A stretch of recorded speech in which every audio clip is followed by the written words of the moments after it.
शाम को दौरान गश्त थाना जवाहर नगर में हमारे जो सीओ साहब विशाल जी हैं और जो चौकी इंचार्ज है, मेरा चौकी इंचार्ज नरेश जी, उनको जरिए मुखबिर सूचना मिली थी कि कोई दो संदिग्ध संदिग्ध गाड़ी खड़ी है रोड के साइड में, जिस पर तुरंत हमारी जो टीम है वहां पर पहुंची और देखा कि दो क्रेटा गाड़ी खड़ी थी, उसमें 3 संदिग्ध लोग थे जिनसे पूछताछ की। उनके पास काफी फोन भी थे, कुछ डॉक्यूमेंट्स भी थे। हमें उसमें जो cheque book, passbook, ATM card, कई कई लोगों के आधार कार्ड, पैन कार्ड, इस तरह से सारी जो चीजें सामग्री मिली, उसका कोई वो संतोषजनक जवाब नहीं दे पाए। पूरी गाड़ी की सर्च की गई तो उनके पास से 21 लाख रुपए नकद बरामद हुए, लगभग 21 किलो चांदी बरामद हुई। और फिर पूछताछ पर उनसे पता लगा कि वो जो साइबर फ्रॉड में म्यूल अकाउंट्स होते हैं,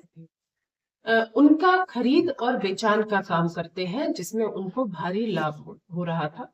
और उसी से इन्होंने ये जो उनकी धनराशि थी वो अभी जो ये इनमें से एक आरोपी, वो पहले वाले जो उन्होंने अकाउंट्स बेचे थे लगभग 50,000 में, ये पूरी एक किट बना के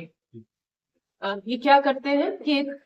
एक अपराधी ने अपने जानकार कोई गरीब लोगों को ढूंढा,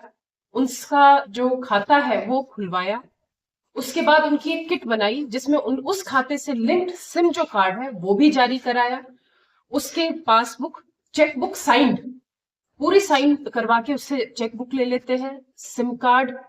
इसकी पूरी किट बना के, और वो आगे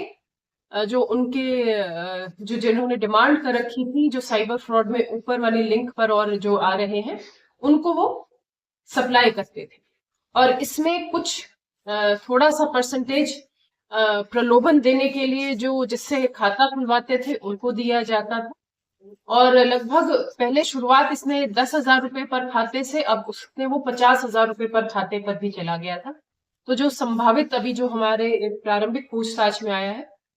जो लगभग जो 21 लाख रुपए है पूर्व के खाते, और अभी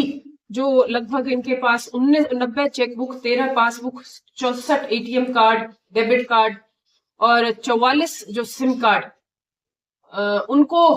लेने के लिए ये राशि लेकर आए थे। 90 चेकबुक जी, ये आपको उसमें मिल जाएगा, है ना, वो सारी चीजें आपको देगा। इसमें कई हमें जो रबर स्टैंप भी मिली, इनकी गाड़ी से हमें रबर स्टैंप भी बरामद हुई।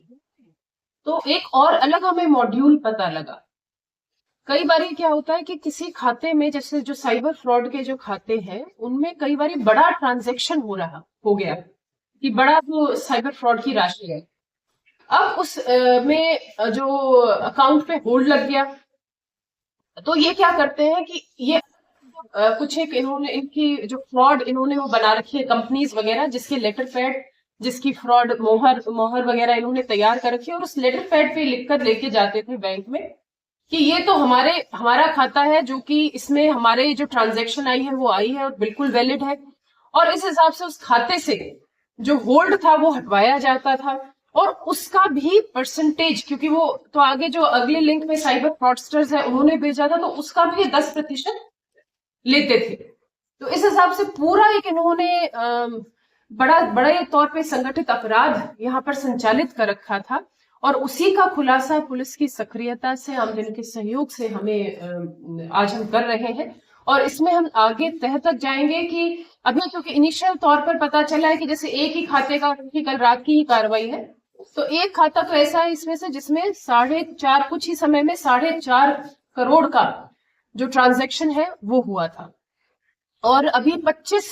खाते हमने जैसे सर्च जैसे उसमें किए हैं, number, accounts number NCRP portal में, उसमें से 14 अकाउंट ऑलरेडी होल्ड पर है कि लोगों ने कंप्लेंट दे रखी थी कि ये साइबर फ्रॉड में लगातार यूज हो रहे हैं। तो इसकी जो गंभीरता और इसकी जो पूरा जो इसका फैलाव वो इतना ज्यादा अधिक है कि ये जो केस दर्ज हुआ है, मैं मानती हूँ साइबर फ्रॉड में और फ्रॉडस्टर्स के विरुद्ध एक बड़ी उपलब्धि है। और इसमें हम आगे लगातार हम तह तक जाएंगे कि इतना जो इन्होंने जो प्रॉपर्टी कमाई है इन लड़कों ने, इनको मतलब ये एक बार ही सोचते हैं या अपराधी जो साइबर फ्रॉड से जुड़े हुए होते हैं कि इनको आसानी से पैसा मिल रहा है, लेकिन जब कल ये पकड़ में आए और फिर इनसे पूछताछ की तो बेचारे सभी रो रहे थे, गिड़गिड़ा रहे थे कि ये तो गलती हो गई, हमें इसमें ऐसा करना ही नहीं चाहिए था, हमारा तो सारा जो कमाया हुआ है, हमारी सारी जो समाज में इज्जत है, वो सब हम परिवार को अब क्या मुंह दिखाएंगे। तो मेरा आप सभी युवा वर्ग से यही एक संदेश है कि ये सिर्फ थोड़े समय के लिए आपको लगता है कि हमें लाभ हो रहा है, लेकिन अगर आप इसमें आज के समय पर जो सारे सिस्टम बन गए हैं, चाहे वो बैंक में हो, चाहे वो हमारा जो I4C है सेंटर पे या फिर पुलिस के पास, तो ये कहीं ना कहीं हमारे निगाह में आ जाते हैं और फिर इन पर सख्त, क्योंकि आज के समय पर साइबर फ्रॉड जो है वो 111 संगठित अपराध की श्रेणी में भी आता है।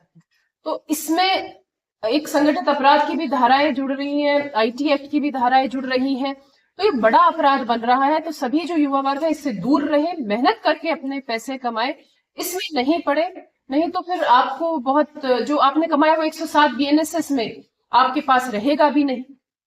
अब ये 21 लाख तो हमने जब्त ही कर लिए, 21 किलो चांदी जब्त की है, तो नुकसान इनको लंबे समय में मतलब बहुत ज्यादा होगा, परिवार को नुकसान ज्यादा होता है, कहाँ को छोड़। और सिम कार्ड जो उपलब्ध करा ये सॉरी जो सिम कार्ड जो चेकबुक म्यूल अकाउंट्स उपलब्ध कराते हैं, उन सभी लोगों से भी मेरा यही अनुरोध है कि थोड़े लाभ के लिए आप अपना जो अकाउंट अगर देते हैं तो आप भी इस अपराध में उतनी ही आप भागीदारी अपनाते हैं जितना कि जो मेन है आरोपी उसकी भागीदारी रहती है। इसी क्रम में मैं आपको बस 2 चीजें और